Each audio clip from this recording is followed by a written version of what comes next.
Pipin seorang Arena. Duduknya yang rapi,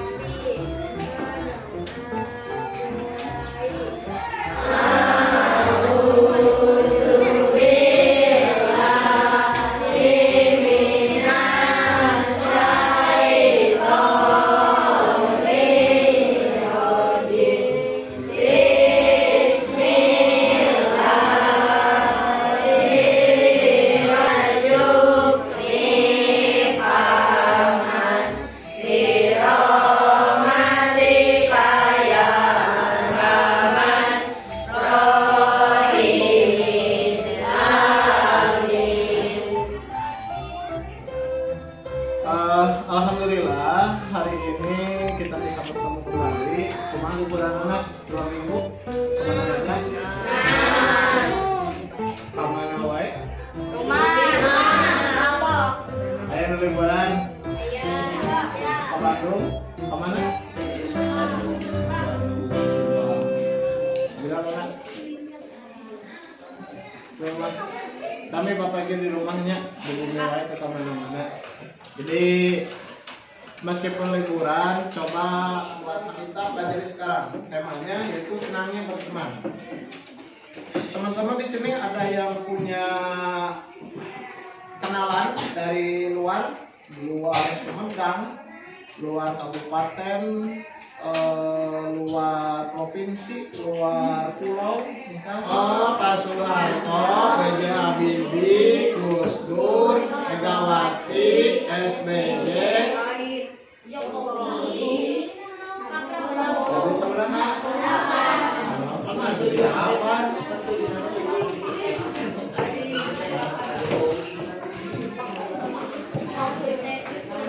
Kenapa kita harus belajar bab 8 ya? Senangnya berteman karena apa?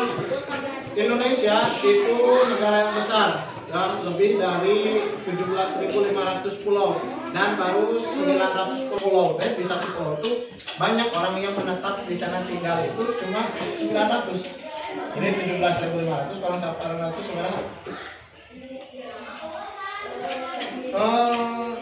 16.000 sekian Pak. Orang mikir ya. Masih banyak pulau yang kosong di Indonesia yang belum ditempati secara permanen, ya. Yang ditempati secara permanen hanya pulau-pulau besar, Jawa, Sumatera, Kalimantan, Sulawesi, Papua, Bali, ya. Cuma pulau-pulau besar, yang pulau-pulau kecil ada, tetapi masih kosong dan yang dinamai itu baru kurang dari setengahnya, ya.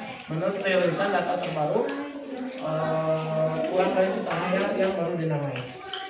Ya, jadi banyak juga orang yang berasal dari suku-suku yang berbeda, kurang lebih ada yang berbeda-beda.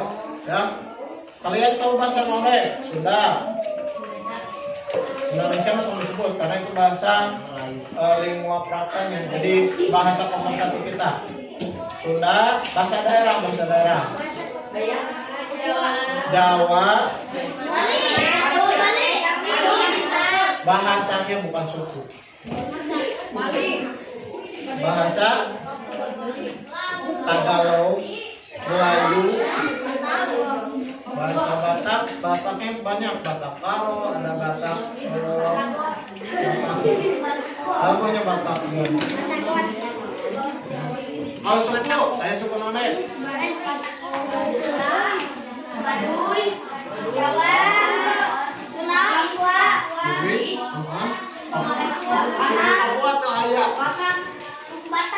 Suku Batak, betul. Jambi, Islam, Uhuwah di dalam Islam itu artinya persaudaraan. Ya. Uhuwah dalam Islam terbagi 3. Ada namanya 1 uhuwah, ada 3. Uhuwah Islamnya, uhuwah watoniyah, dan uhuwah, ya. Maka dia merupakan saudara kita sesama agama, saudara satu agama. Misal di sini ada yang orang Sunda, ada yang orang Jawa, orang Batak, orang Minangkabau, orang Bugis, orang Papua, Selama dia satu agama dengan kita, maka dia saudara kita, satu agama. Wajib kita yang pertama, satu, menolong, saling tolong menolong. Seperti kata Rasul, ta'awanu 'alal birri wat taqwa wa la ta'awanu 'alal ismi wal udwan. Harus tolong menolong kamu dalam kebaikan dan jangan lupa kamu tolong menolong dalam keburukan dan perselisihan. Ya. Yang kedua, ukhuwah watoniyah. Baju selama dia warga negara Indonesia, maka kita wajib untuk menghormatinya karena sama-sama saudara satu daerah, sama-sama saudara satu negara.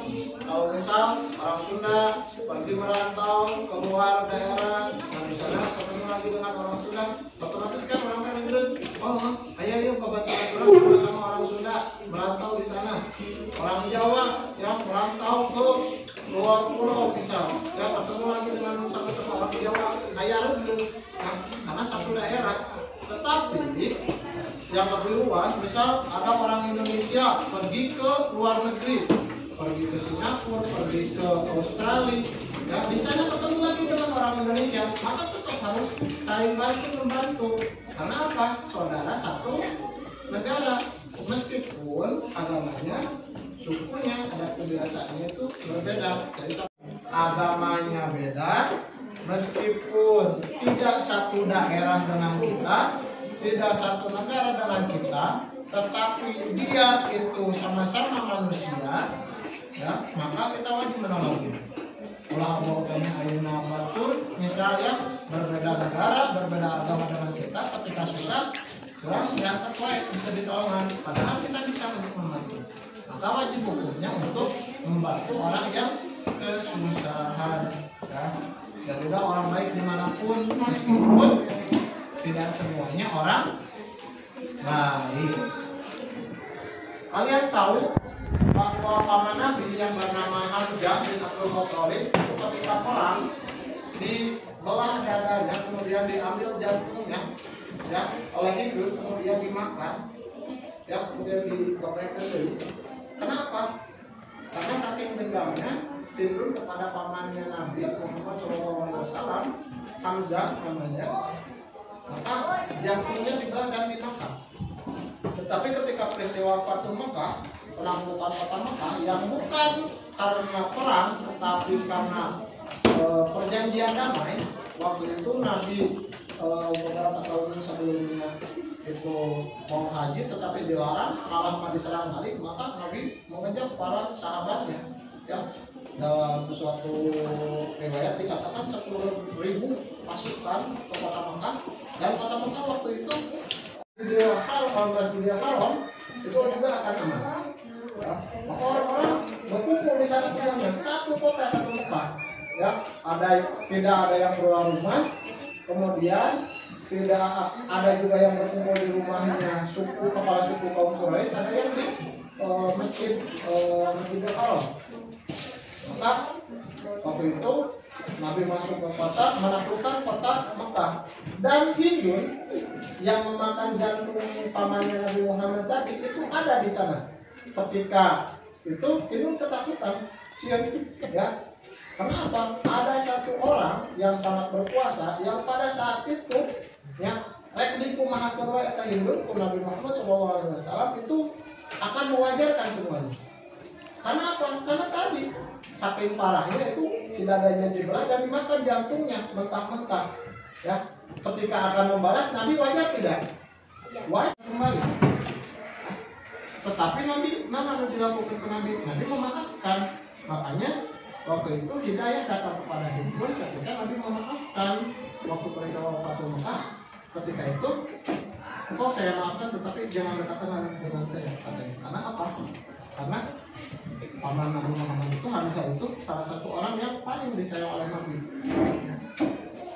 Bayangkan keluarga kalian ada yang membunuh, kemudian jantungnya dibelah, dimakan, ke orang. Kan? Ya. Allah menjelaskan di dalam Al-Quran surat Al-Hujurat ayat 13.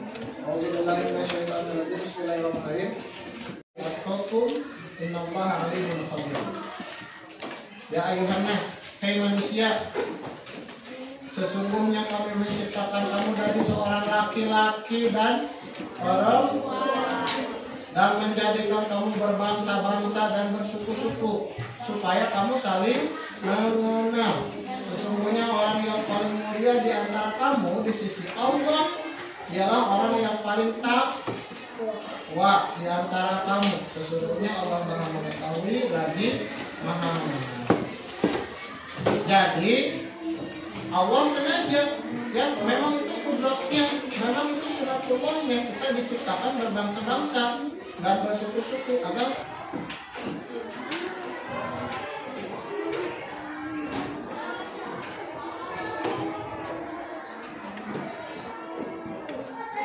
satu, sabar.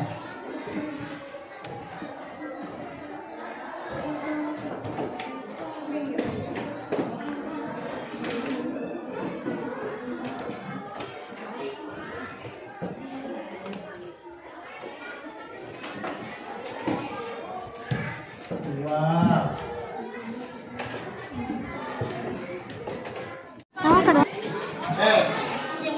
Bapak punya permasalahan di sini yang nanti kalian harus bisa memecahkan masalahnya. Ya.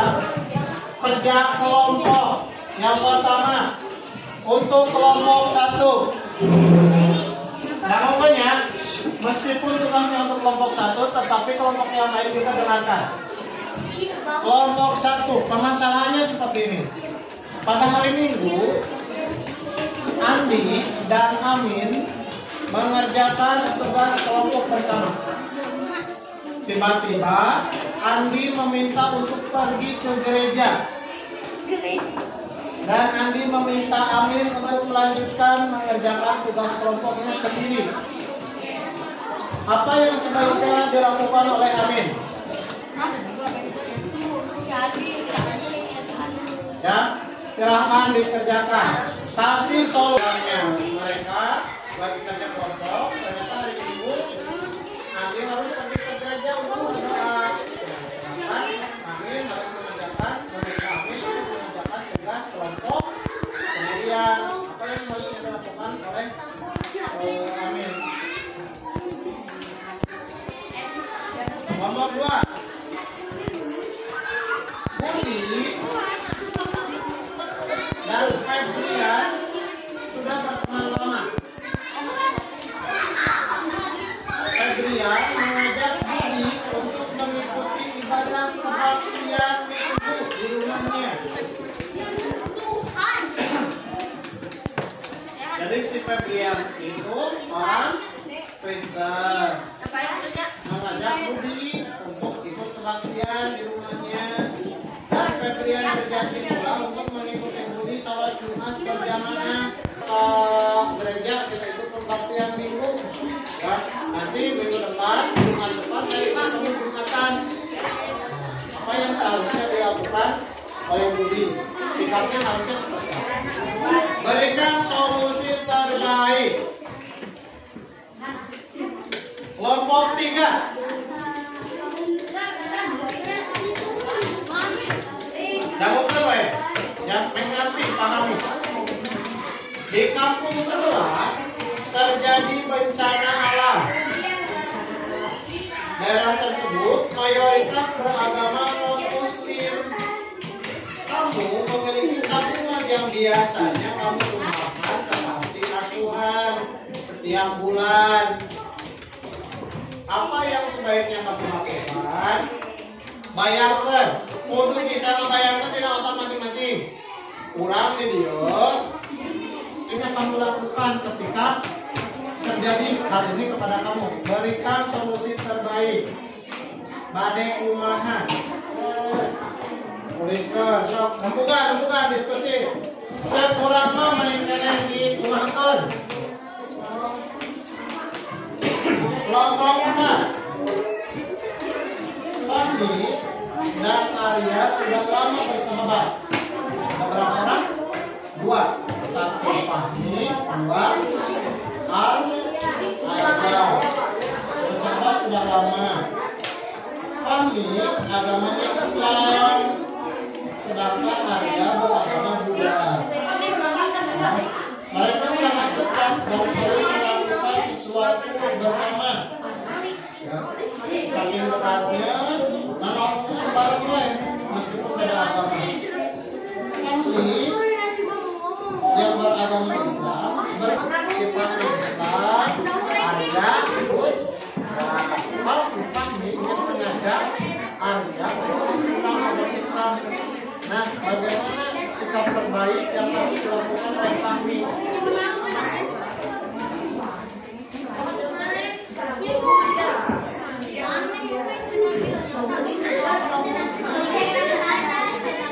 Selanjutnya, kelompok. Oh, ingat. Dan bukan. Pahami. Mulainya jelas.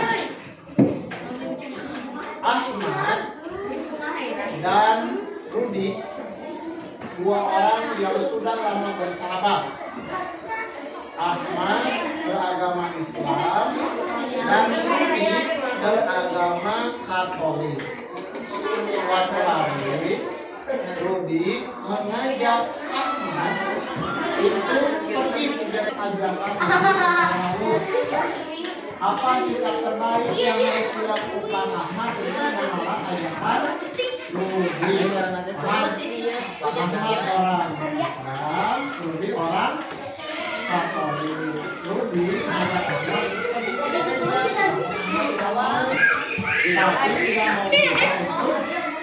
melanjutkan hubungan persahabatan. Apa yang sebaiknya dilakukan? Disebutkan kasih solusi terbaik. Waktunya 10 menit. Minimal tuliskan 3 paragraf dari diskusi yang harus dilakukan. Silahkan jelaskan dari kelompok 1. Amin sambil menunggu Andi pulang dari gereja, ia pun mengerjakan tugas kelompoknya sendirian. Andi berdoanya cukup lama, sekitar 1-2 jam, sambil malas pulang ke rumahnya untuk melanjutkan tugas kelompoknya. Andi sudah beres berdoa di gereja. Mereka pun melanjutkan tugas kelompok di rumah Amin bersama-sama. Jadi solusinya bagaimana? Ya, agar tugasnya mudah dikerjakan dan lebih cepat. Jadi harus bagaimana? Dikerjakan oleh Amin sebagian.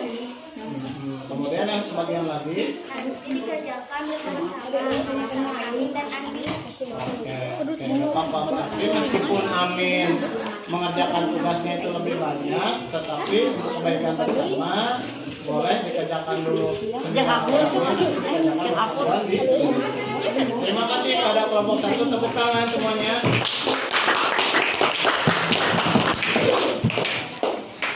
Bagaimana sikap yang seharusnya dilakukan oleh Budi? Jelaskan. Sebaiknya Budi hanya ikut Febian saja dan tidak ikut untuk berdoa bersama Febian. Dan untuk Jumat depan, Febian hanya ikut Budi saja dan tidak ikut untuk sholat Jumat berjamaah di masjid. Meskipun mereka bersahabatan sudah lama, tapi harus ada batasnya. Karena Budi dan Febian berbeda dan tidak boleh masuk ke tempat beribadahnya agama lain. Intinya kita harus saling menghargai dan menghormati walaupun berbeda agama.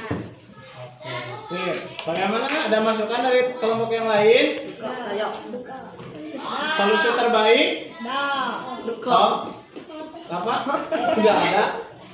Oke, terima kasih untuk kelompok kita punya teman dari agama yang berbeda, tetapi tetap harus berada dalam batasan untuk beribadah ataupun mengikuti ibadah dari agama yang lain atau yang lain ikut ibadah agama kita, itu sangat tidak diperkenankan meskipun berteman, karena Allah berfirman, lakum dinukum waliyadin. Untuk kamu agamamu, untukku agama. Terima kasih. Kita lanjut ke kelompok 3. Untuk kelompok 3, siap? Permasalahan untuk kelompok 3 adalah di kampung. Nah, sikap kalian kalau kalian ada di kejadian tersebut, peristiwa tersebut itu seperti apa? Ya, Faiz, silahkan. Sebagai uang diberikan ke panti. Sebagian. Sebagian uang diberikan ke panti dan sebagiannya diberikan kepada yang terkena bencana. Oke, jadi solusinya karena kalau diberi panti juga memerlukan, jadi dibagi dua solusinya. Oke, alasannya? Alasannya karena kita harus membantu siapapun meskipun beda agama dan kita harus menolong orang yang ada di panti. Oleh karena itu sebagian uang diberikan kepada keduanya. Oke, sip, bagus. Silakan kembali ke tempat. Terima kasih. Silakan, ada dua orang, Fahmi dan Arya. Sudah lama bersahabat. Fahmi beragama Islam, Arya beragama Buddha. Mereka sangat dekat dan sering melakukan sesuatu bersama. Ya. Fahmi berniat untuk mengajak Arya. Arya bisa saja menolak jika keluarganya menolak untuk berpindah agama ke yang lain. Tapi jika Arya ingin mengetahui bagaimana agama Islam, bisa juga Arya berpindah agama, tapi jika diinginkan oleh keluarganya. Terus, contoh cara yang baik dan lembut untuk mengajak seseorang berpindah agama. Oke, gimana contohnya? Coba Bapak mau dengar. Arya, apakah kamu tidak keberatan untuk masuk ke agama Islam? Jika kau keberatan, tidak apa-apa. Tapi jika kamu tertarik, kamu bisa mengikuti aku untuk sholat di masjid. Tapi sebelum sholat, syarat untuk masuk ke agama Islam itu tahu tidak? Harus apa? Harus baca syahadat terlebih dahulu. Intinya tidak ada paksaan dalam beragama. La ikraha fid din. Tidak ada paksaan dalam agama. Terima kasih untuk kelompok 4. Silakan kembali ke kelas.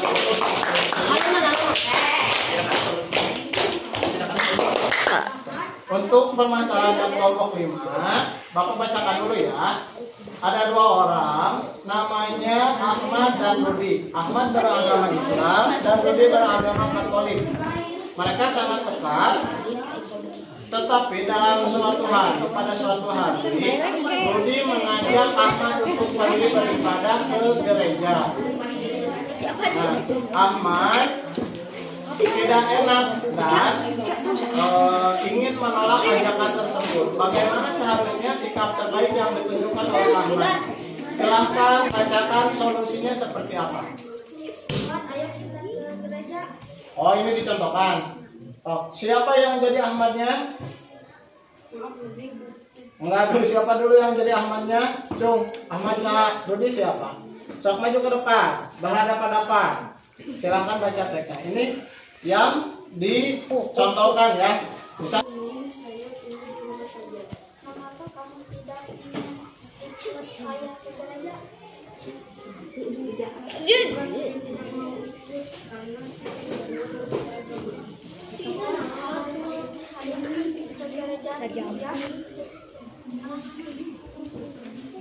Alasannya? Oke, jadi meskipun agama kita itu agama yang toleran, tetapi dalam hal beribadah tetap harus dibatasi, ya. Meskipun cara bicaranya juga harus lembut, harus baik, ya, tidak menyakiti teman-teman yang dari agama yang lain. Silakan, terima kasih untuk kelompok 5. Silakan kembali ke tempat duduk.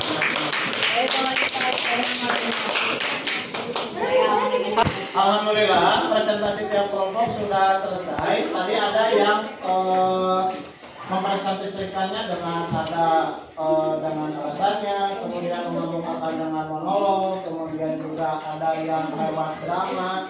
Jadi kenapa Bapak pasang-pasangkan atau kelompokan kalian seperti ini? Karena Bapak membagi-bagi kalian sesuai preferensi belajar kalian masing-masing. Tadi ada yang suka cara belajarnya itu dengan diceritakan, maka dibuat dengan ceritanya selengkap mungkin dengan alasannya.